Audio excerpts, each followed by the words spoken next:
You're listening to the We Are Libertarians Podcast Network. Find all of our shows at wearelibertarians.com.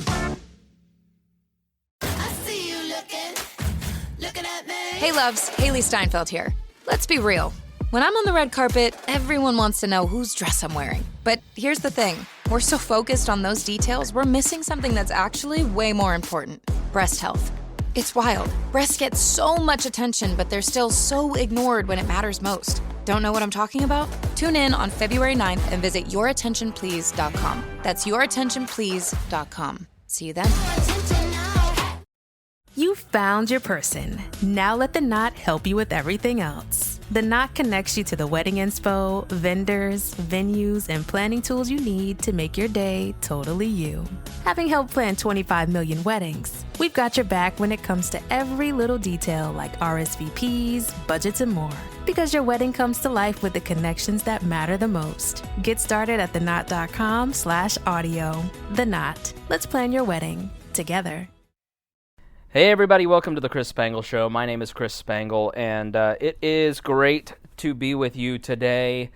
And I don't often give the full intro. I have a full intro written out for this, but you know, as We Are Libertarians has become more structured, because I want to reach as broad of an audience as possible by employing certain broadcasting techniques, I kind of just wanted this to be a conversation between you and me. So I sometimes forget to do like the whole intro, and like one episode of last week, I got 40 minutes into it. I was like, oh yeah, you're listening to the Chris Spangle Show. My name is Chris Spangle. So I wouldn't expect a lot of professionalism out of this too soon. So I just enjoy this being a nice conversation between you and me, and basically like a friend. You and a friend are out to dinner. They don't see you because they are staring down at the table, and they are rapidly talking for 20 minutes straight without taking a breath about a single topic, and you don't get to ask a question or interject. So it's basically like having dinner with a libertarian. That's what this is like. So I want to talk today about the worker shortage, and this is something that's starting to kind of pop up in the media, but it's not full mass yet. But part of what's gone on is, so when the idea, all right, let's go to the idea of trickle-down economics, okay? So when you had the tax cuts, and you cut the tax rates for businesses, you hear Democrats and progressives say that this is trickle-down economics, that, you know, all of a sudden it's going to just enrich all the people at the top, and then the money trickles down to the little people, and that couldn't be further from the truth. That just... Anybody who uses the term trickle-down economics unironically, you can bet that they don't understand economics in the slightest.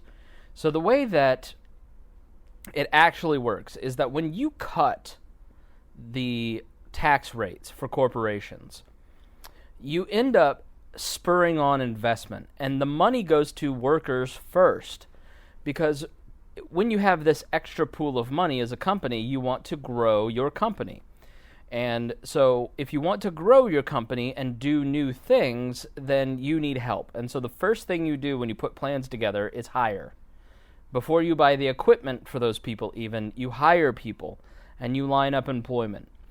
And so, for instance, here at We Are Libertarians, as people have donated to the Patreon, that has allowed me to do a lot more stuff. And it finally got to a point where last month I was like, you know, I could have a volunteer help out, and then I could then separately give them a donation. So I'm avoiding certain terms. So because it's, you know, very small, minuscule amounts of money in the grand scheme of things, but at the end of the day, it's like, I've got a lot going on, and I've got an extra amount of cash. I don't have anything that I could personally buy to make any of this easier. What I need is someone to do some tasks for me. So let me go on Upwork and let me hire out a freelancer. Let me employ a person to do a graphic design for a t-shirt. Let me employ a person to help with Patreon rewards. Let me hire a person to help me with some website stuff. So that's what you do. You start to hire people to help you with stuff when you have an excess amount of cash. And so, you know, for me, I don't have an employee. I wouldn't hire an employee at this point.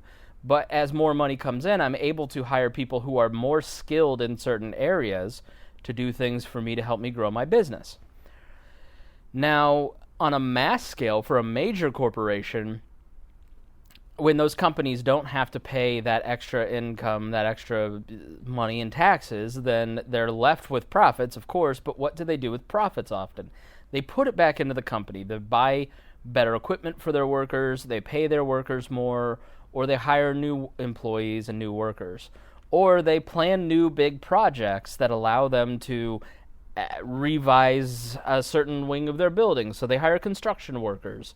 So the less that the government takes out of companies, the more money you and I have, okay? Because the money goes to people first, because ultimately a company is nothing without employees. And so the idea that these fat cats are just going to hoard this income is just not how it works. And it's bad business ethics to hoard massive amounts of profit in the first place. So whenever you hear trickle-down economics, ignore everything else that person says about economics. Because when you have these tax rates, the money comes out of three sources. So if you raise taxes on corporations, you are forcing a company to either raise their prices, which they don't want to do because they don't want to become uncompetitive, or they give less money back to shareholders, which they don't want to do because they want to raise their stock price in an effort to raise capital and look like a good investment. They want people to invest in the company.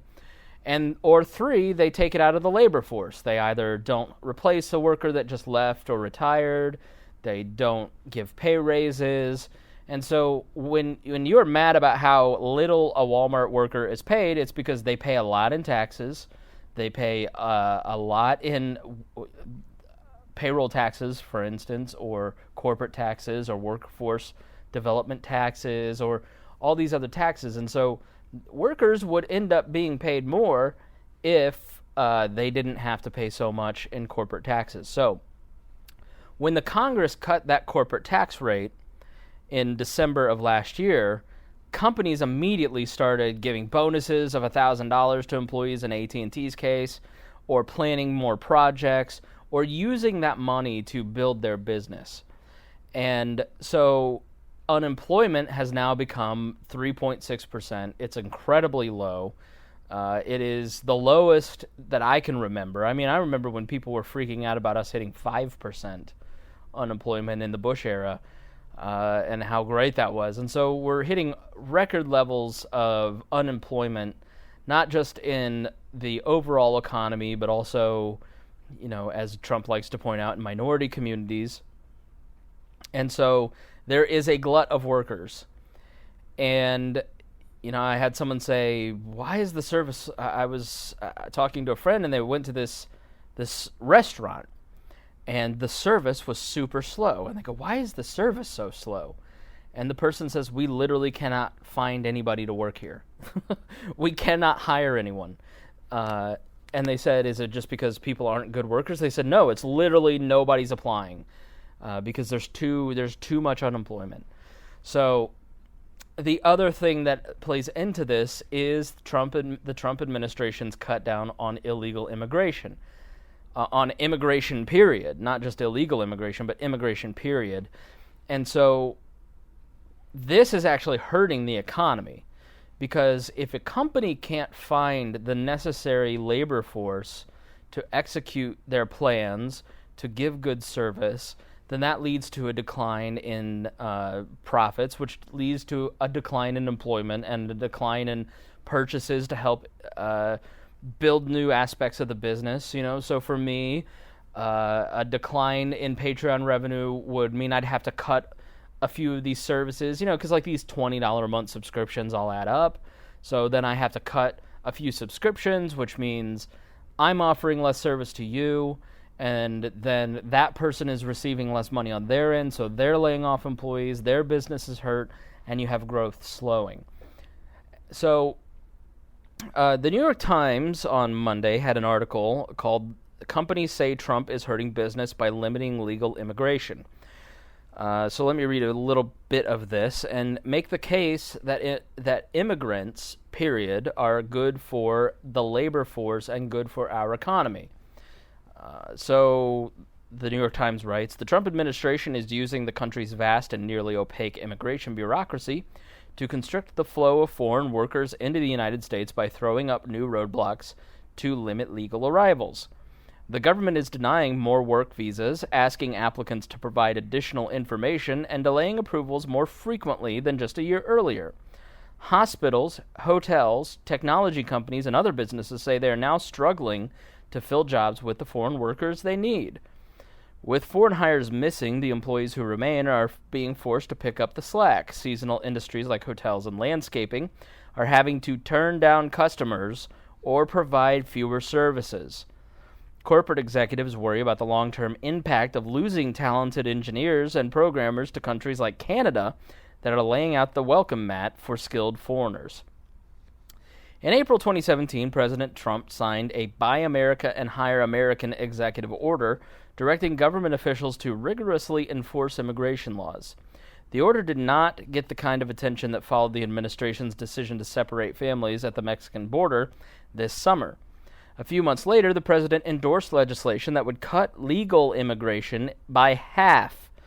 The bill was introduced by two Republican senators, my least favorite senator, Tom Cotton of Arkansas, and David Perdue of Georgia, but Republican leaders in Congress have not advanced it.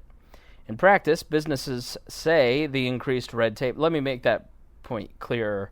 The president signed an executive order, and then there's some legislation around it that can't get a vote in the Congress, but they're doing it anyways because they signed an executive order. I thought he hated Barack Obama for that reason. In practice, businesses say the increased red tape has made it harder to secure employment-based visas. That has added to the difficulty of finding qualified workers, with the unemployment rate falling to 3.9%. Sorry, I said 3.6. The H-1B program, which was created to bring in foreigners with skills that business leaders argued would strengthen the economy, has long been a target for some politicians. The visa program has been criticized because corporations have exploited it to replace American workers. Still, many economists say that H-1B holders are valuable. Now listen to this. Immigrants file patents at twice the rate of native-born Americans and start about 25% of high-tech companies in the United States. Now, those immigrants filing patents are working for American companies. And so American companies who pay taxes in America, who hire other Americans, who purchase things in America, who fund the salaries of Americans who then go and buy things at local grocery stores, based on the profits off of those patents, we're limiting that workforce. You see why that would be a problem? Ethan Lewis, a Dartmouth economist, said there's absolutely no research that supports the idea that cutting legal immigration is good for the economy. Hospitals, in particular, and those are important, argue that they need foreign doctors who are more willing than native-born Americans to take jobs in less glamorous and lower-paying fields like internal and family medicine.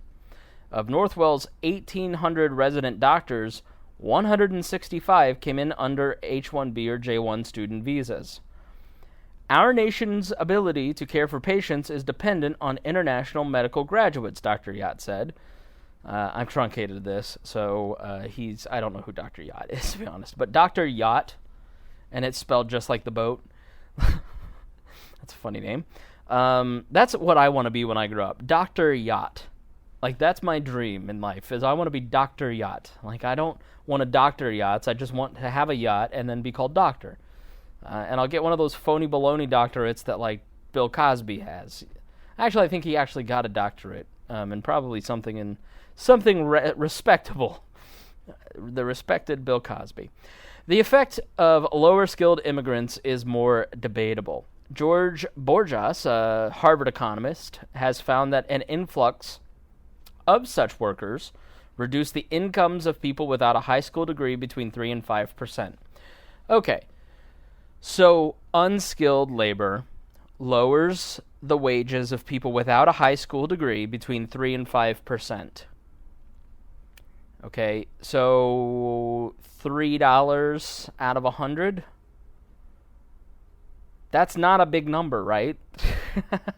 But we're made to believe that people grab on, see, they do lower wages. It's like, okay, but let's put that in perspective. You're talking about somebody who is who's making $30 less a month, for there to be more job opportunities because the presence of those low-skilled laborers support the creation of brand new companies. So we want to limit the amount of people coming in based on 3 to 5%, saving 3 to 5% for lower income workers. But the fact is that less companies exist, less product exists, less services exist if you don't have these workers. And we're doing it to save poor people, to help them make $30 more a month.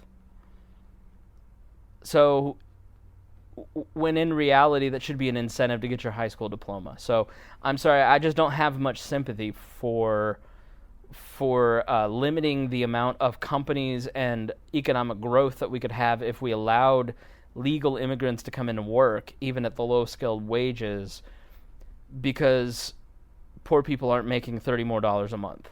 Like, that's foolish to me. Giovanni Perry, an economist at the University of California, Davis, agrees that individual workers can be hurt by competition from lower-paid foreigners. But he said the overall effect on wages was modest. Immigration also tends to bolster the incomes of college-educated Americans. Mr. Perry points to what happened between the governments deporting... so listen to this. Okay, in 1929 to 34, the United States government deported 400 to 500,000 Mexicans. Most of them worked in agriculture and construction. With fewer people to work the fields, farm owners and agricultural businesses cut administrative, sales, and clerical jobs because there was not enough to do. Out of 8 or 10 positions held by Mexicans, maybe 1 or 2 were taken by Americans. The rest disappeared. And we've seen this in Alabama, thanks to Jeff Sessions, pushed in Alabama the anti-immigrant legislation in, I believe it was 4 or 5 years ago, where Alabama put this like restrictive hiring practice, and so there were no immigrants working in the fields, legal or illegal, in Alabama. And so the melons just rotted and Vice did a great immersive piece on this, where they basically sent people out to follow white and black workers who went out to do what Hispanic workers had been doing, and they lasted 2 hours. They're like, oh, picking watermelons is hot. And so like they have this one guy who was like out there picking watermelons in Alabama, and he's like, he like hands the mic pack back, and he's like, I'm done. I'm out of here. So the reality is that workers who are coming here for a better opportunity, who have incentive to come here and do jobs, like to them, they're doing work that they do back in their homeland, but they have better growth opportunity. Have you ever taken a job that is equal to your current job because it has better upward mobility? You have a better chance of getting promoted. And many of the immigrants who come here, legal or not, are brought here by very people of ill repute. And so they pay years of salaries in some cases to be shepherded to the United States. They do it at great financial risk. So the conversation, and this just highlights that the conversation around immigrants, by and large, is completely wrong and completely misguided. So I think when you take a look at some of these numbers and you look at the overall economy right now is really good. And there are too many jobs and not enough people stepping up to work at these jobs. And so to keep the economic growth going, you need to let in legal and let in everybody who wants to work. Like, to me, the answer to immigration is that you let anybody who wants to come here for economic opportunity come here and work. You give them a work visa. You track them. You understand who they are, where they are. And then, if there's problems, then you ship them back. But trying to deny, like, these BS limits of we're only going to have 66,000 immigrants come to this country from, like, all nations, like, that's just such an arbitrary number that hurts the economy of the United States. And so if you want an economy to keep growing, then you have to start letting in immigrants. And really what it comes down to is the economic, like when the Dreamers, they were talking about deporting all the Dreamers, it would have hurt the economy by $820 billion. I think it was $823 billion. So those, gosh, what was it, 2,500 kids? 800 billion? I mean, that doesn't sound right. I'd have to look that up. But it was like, if you go and look at the economic impact of the Dreamers, it was almost $1 trillion. I mean, it was insane. And that's the economic impact of just a few thousand people in the United States. So, I'm going with those numbers off the top of my head. So please don't quote me on those. But the point is solid, even if the numbers are not. A few thousand immigrants in this country, legal or illegal, can have tremendous economic impact. So you have to ask, like, what is your goal? I can understand, like, conservatives look at Europe, and they look at, and so they do what Democrats do with socialism. So, like, when it comes to Medicaid for all, they point to these European socialist countries with like 6 million people in it, or countries the size of LA County, and then they try to extrapolate out to 370 million Americans, and it's just intellectually dishonest because once you magnify that across the entire country, then it's obviously a lot different than 3 million, 6 million people. So it's fairly easy for a country with a low population density and high wealth with a lot of resources in Europe. Of course they can pay for Medicare for all because they don't have that many people. But it's not doable in a state in the country the size of the United States. It's the same with immigration. When you have ethno-states like Lithuania, Ethiopia, well, I guess it counts, but these European countries are formed around ethnic identities, and it's white ethnic identities. America is not the same.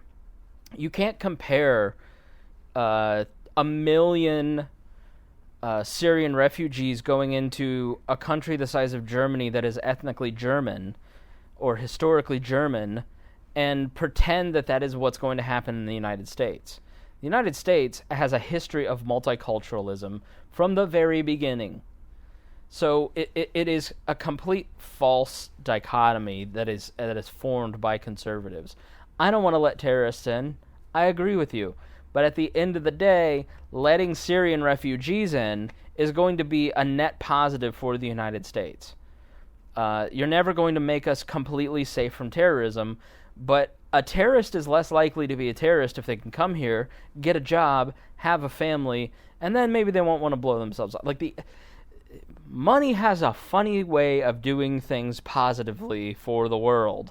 And if we use our economic influence to influence the rest of the world, grow the American economy, then a lot of these issues will be solved because people will be fed and happy and won't be disrupting the world because of their poverty-stricken position.